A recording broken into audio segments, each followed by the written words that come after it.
자, 오늘 본문은 여호와를 경외하며 그의 길을 걷는 자마다 복이 있도다 하는 말씀으로 이어지는 내용입니다. 1절을 보면 여호와를 경외하며, 경외하는 사람은 그의 길을 걷는 자마다 복이 있도다.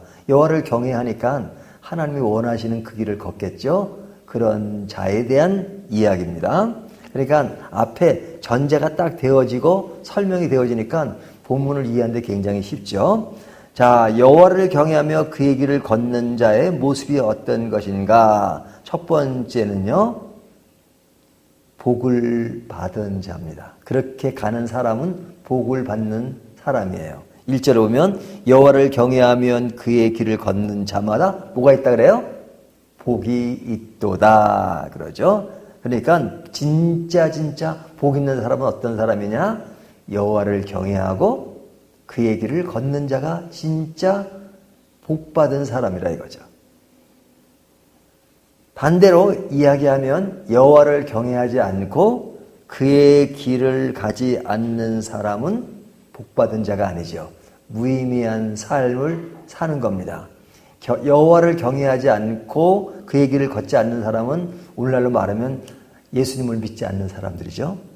또 예수님을 믿는다 할지라도 순간순간 여호와를 경외하지 않고 그의 길을 이탈하는 행위가 있을 수도 있죠. 이것은 하나님이 원하는 길을 가는 것이 아니니까 복의 그 길을 가는 것이 아니라 옆길로 새는 것이라고 말할 수 있죠. 자, 그렇다면 주님의 원하시는 그 길을 걷는 것은 구체적으로 어떤 것이냐? 오늘 본문은 두 가지를 이야기합니다. 첫 번째는요, 하나님을 예배하는 겁니다. 5절을 보면요, 여호와께서 시온에서 내게 복을 주실지어다. 너는 평생에 예루살렘의 번영을 보며. 여기 예루살렘, 시온, 이것은 예배를 상징하는 것이죠. 그래서 시온에서 드리는 것, 이것은 내 인생에 있어서 늘 예배가 있다는 것은 뭐예요? 내 주인에 대한 분명한 인식을 가지고 있다는 거죠. 우리가 예배를 드리는 것, 신앙인에게 가장 중요한 것은 예배란 말이죠. 왜? 그분이 나의 아버지시고 주인이시니까 항상 그분을 예배하는 것, 이것은 내 인생의 주인이 이분이다 하는 것을 분명히 하는 태도입니다. 그것이 우리의 인생관, 우리의 가치관인데 그것을 반영하는 것이요. 나의 인생관은 이런 것입니다. 나의 인생의 목표는 이런 것입니다. 그것을 무엇으로 증명해요? 예배를 드리는 것으로서, 예배하는 것으로서. 내가 하나님을 예배한다 그러면 그냥 일주일에 한번 예배 드리고 또 집에서 그냥 하나님 한번 묵상, 이게 아니잖아요. 그분이 나의 절대자시라는 것을 항상 삶으로 인식하고 인정하고 보이는 것이잖아요. 그러니까 복 있는 사람, 또 주의 길을 걷는 사람은 반드시 뭐가 있는 거예요?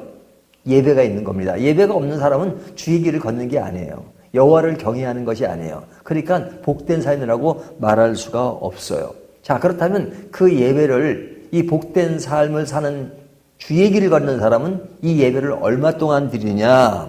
5절을 다시 보면요, 여호와께서 시온에서 내게 복을 주실지어다. 너는 평생에 한 번 예배 드리고 그냥 한 기간 동안에는 또 예배를 잘 드리다가 또 어떤 기간이 지나면 또 그냥 예배는 또 멀리 가고 멀어지는 것, 이것은 그냥 이렇게 신실한 삶이 아니잖아요. 우리의 예배는 언제까지 이어지는 거예요? 평생 동안.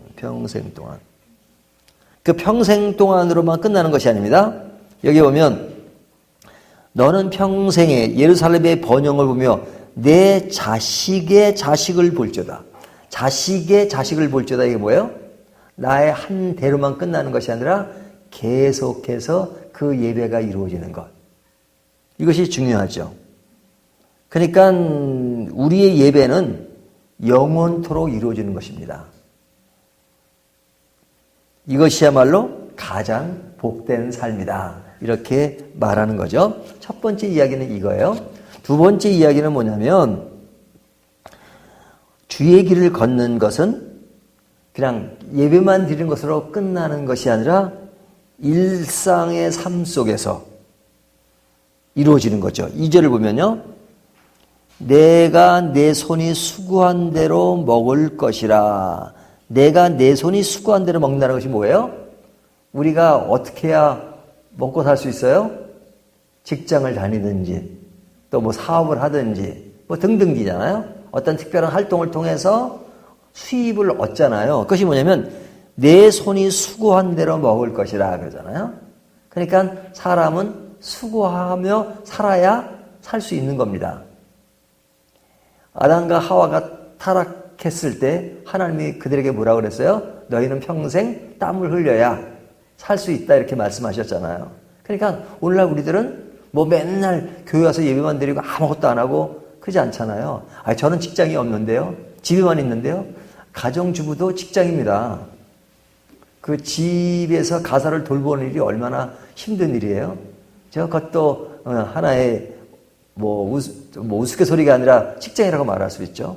그러니까 우리는 늘 수고하고 사는 겁니다. 그러니까 이 수고하고 사는 삶에 대해서 이거는 신앙과 동떨어진 세계라 이렇게 말하지 않고 이것이 뭐라 그래요? 주의 길을 걷는 것이다. 주의 길을 걷는 것이다. 주의 길을 걷는 것은 예배와 더불어서 일상적인 삶을 제대로 신실하게 수행하는 것. 이것이 하나님이 원하는 길을 걷는 것이다. 그렇다면 이것은 뭐예요? 균형 잡힌 삶이잖아요. 교회 생활도 잘하고 또 내 직장 생활도 잘하는 것. 이것이 균형 잡힌 삶입니다. 하나를 더 말씀하세요. 같은 맥락에서 3절. 내 집 안방에 있는 내 아내는 결실한 포도나무 같으며 내 식탁에 둘러앉은 자식들은 어린 감람나무 같으리로다. 자, 이것이 무엇에 대한 이야기예요? 가정에 관한 이야기잖아요. 가정. 가정의 평안함, 가정의 안락함, 가정의 좋은 것은 뭐냐? 여기 보면 안방에 있는 내 아내는 결실한 포도나무 같으며 내 식탁에 둘러앉은 자식들은 감람나무 같다. 이것이 어떤 아내, 남편, 자녀 이 모두가 평안함 속에서 같이 살아가는 것. 이것이 뭐예요? 주의 길을 걷는 것이다. 이것이 여호와를 경외하는 것이다. 그런 자에게 복이 있다. 이렇게 말하는 거죠. 그러니까 이 이야기는 신약식으로 말하면 균형 잡힌 삶의 모습이 어떤 것이냐. 그것은 우리가 외적인 활동으로 얘기할 때는 교회 생활이 좋은 거죠. 교회 생활을 신실하게 하고 교회 생활만 하는 것으로 끝나는 것이 아니라 가정생활이나 직장생활도 잘하는 것. 이것이 균형 잡힌 믿음의 삶입니다. 그것이 주의 길을 걷는 자의 모습이에요. 그런데 이것이 무너지면 어떻게 돼요?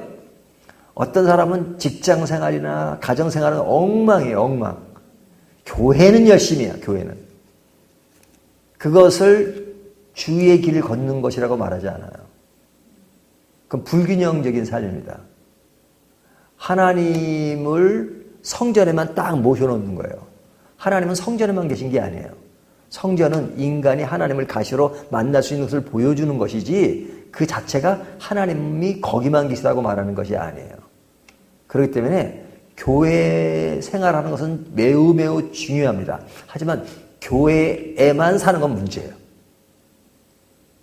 가정도 돌보지 않고 직장도 다니지 않고 그냥 생활에는 아주 무능력해. 가정을 뭐 그냥 꾸리고 뭐 그러면 무능해. 가난한 건 결코 죄가 아닙니다. 하지만 게을러서 가난한 건 죄예요. 아픈 것은 죄가 아닙니다. 하지만 내가 몸 관리를 제대로 못하고 그래서 얻어지는 병이라는 건 죄예요. 그냥 하나님은 우리에게 수고하기를 원하세요. 열심히 일하기를 원하세요. 기독교인이 직장에 가서 진짜 제대로 일을 해야 돼요. 저 사람은 교회는 다니는데 직장은 온데 그냥 교회 생활만 생각하지 직장은 엉망이고 일하는 것마다 그냥 엉망이고 그러면 안 된단 말이죠. 직장에 가서는 진짜 최선을 다해서 그의 능력을 발휘해야 됩니다. 자기가 속한 곳에서.